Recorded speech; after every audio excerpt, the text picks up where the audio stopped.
Ce jeudi 30 octobre 2025, l'enceinte de la prison centrale de Port-Gentil a été le théâtre d'une initiative citoyenne forte. Deux organisations non gouvernementales, l'ONG La Voix des Oubliés et l'association Femmes de Tête, ont franchi les murs de la maison d'arrêt pour un objectif essentiel, la santé publique. L'objet de cette visite est hautement prioritaire, la sensibilisation des femmes détenues aux cancers féminins, notamment les cancers du col de l'utérus et du sein. Un public souvent difficile d'accès, mais dont la santé ne doit pas être oubliée. La bonne nouvelle qui nous amène ce matin à la prison de Port-Gentil, c'est la visite que nous avons décidé de rendre à nos sœurs détenues pour leur apporter également on ne dira pas la joie, mais la sensibilisation du mois d'Octobre Rose. Vous savez que le mois d'Octobre Rose, c'est un mois qui concerne toutes les femmes. Toutes les femmes sont concernées. Elles doivent être sensibilisées à cette maladie grave qui menace, n'est-ce pas, la vie des femmes. Donc, nous avons pensé qu'elles ne devaient pas être en reste. Nous sommes venus leur rendre visite en leur apportant quelques éléments, quelques objets d'hygiène pour effectivement leur redonner le moral et leur dire qu'elles ne sont pas oubliées.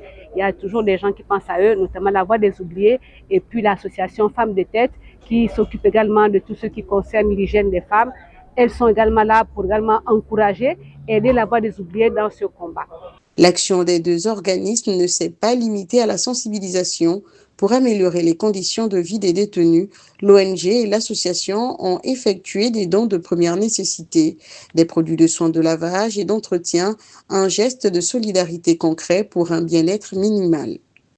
Nous nous rapprochons des femmes ou des jeunes femmes qui sont en situation précaire et qui n'ont pas forcément accès aux serviettes hygiéniques. Donc, dans le cadre d'Octobre Rose, nous avons pensé aux femmes détenues et aux conditions dans lesquelles certaines pouvaient vivre et nous nous sommes dit pourquoi pas leur offrir des produits d'hygiène. C'est dans cette situation, c'est dans ce contexte que nous avons décidé de collaborer avec la Voix des Oubliés qui travaille souvent avec le personnel de la prison. Cette démarche a été rendue possible grâce à un élan de solidarité.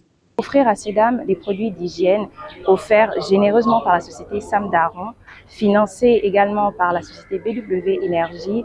Et nous tenons également à remercier tous les membres et les adhérents de nos associations qui ont participé financièrement et moralement et qui nous ont aidés à réaliser cette activité. À travers cette action ciblée, La Voix des Oubliés et Femmes de Tête affichent clairement leur ambition, apporter un soutien direct et concret à la politique sanitaire nationale, en veillant à ce qu'aucune citoyenne, même derrière les barreaux, ne soit exclue du droit à l'information vitale.